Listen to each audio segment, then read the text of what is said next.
Naka, Rukupō, the Marae exhibitions will be next year from the 4th of January, and every Tuesday and Thursday here in December we're going to have speakers from the respective maraes of Rongo Whakaata come in and talk to you about this Rukupō Marae exhibition and each of the marae of Rongo Whakaata and what they're going to be doing on the week of the 4th of January next year. And we've got two special guests in today.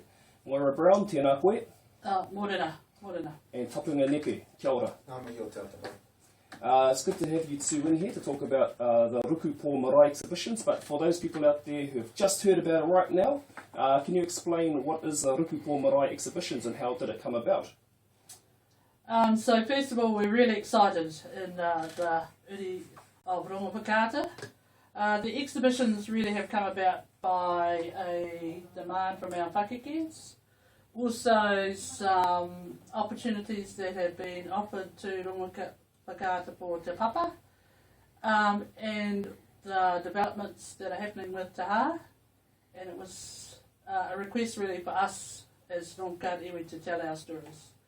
And the best way to tell our stories is to start at our Papa Kāingas, so that's where we're starting. Yeah, so we have a sequence of three exhibitions starting on our marae, informing our own people that are based here in Manutuke, Te Arai in Gisborne, and then on to the Tairawhiti Museum at the end of next year, and then on to Te Papa, where the world is welcome to learn a bit more about Rongo Whakaata and our arts.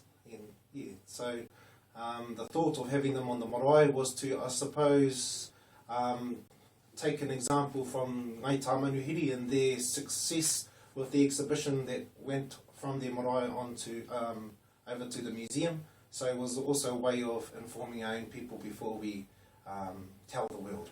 And these marae exhibitions are titled Rukupō.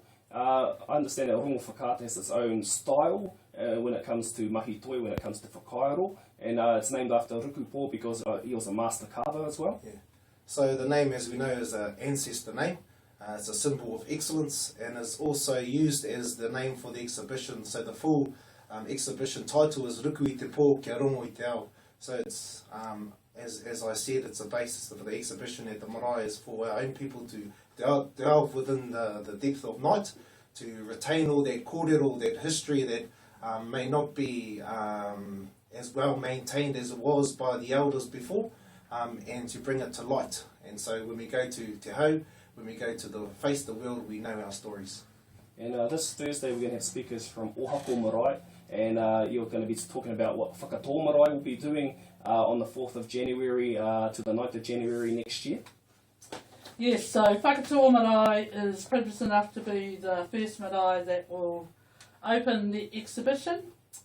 And so we start at 6 o'clock on the 4th of January with a dawn karakia that opens the whole of our marae exhibitions.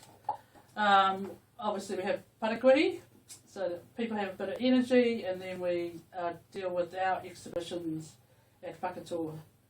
And what we have decided as a rōpū is to use Te Manawa Turanga, the wharenui, as our basis for our exhibition. And Te Manawa Turanga was built because of the theft of Te Haukitūranga by the Crown. And so Rukupō and the carvers from Turanga School built the wharenui in memory of the theft of that house. There's a whole lot of stuff that's happening on the Monday, the 5th of January as well, at Whakatō Marae. Can you go over some of the stuff that might be happening on that day? So, as Auntie Moe has already said, there will be a dawn ceremony, not only for Whakatō Marae exhibition, but for all the 5 marae exhibitions. So that will take place at 6 o'clock. And then, as she said, with the parakuihi. And then we've also got a group from Ngā Taonga Sound and Vision who will be presenting some old footage, and then we go on, and then we close at 12:30 to allow for the Pāhau Marae exhibition to open at 1 o'clock. Yeah. So it sounds like it's going to be a great day there at Rukupō Marae. And also, who will be some of the artists who will be displaying some of their excellent artwork at Rukupō Marae? Yes, so every marae has their own theme. Rukupō Marae's theme is more looking at, I suppose, the sub-theme starting with Rukupō Marae. So all the history, so we'll have old photographs, te mano Turanga the same, the history about the meeting house and photographs of ancestors such as Karepa Ruatapu and the old photos. And then another sub-theme would be Te Aroha Te Rangatahi Atu Rahiri, which is our dining room. So photos taken during the opening of that dining room. And then the other sub-theme would be the Rongo Whakata Kohanga Ruatapu and the old photos. And then another sub-theme would be Te Aroha Te Rangatahi Atu Rahiri, which is our dining room. So photos taken during the opening of that dining room.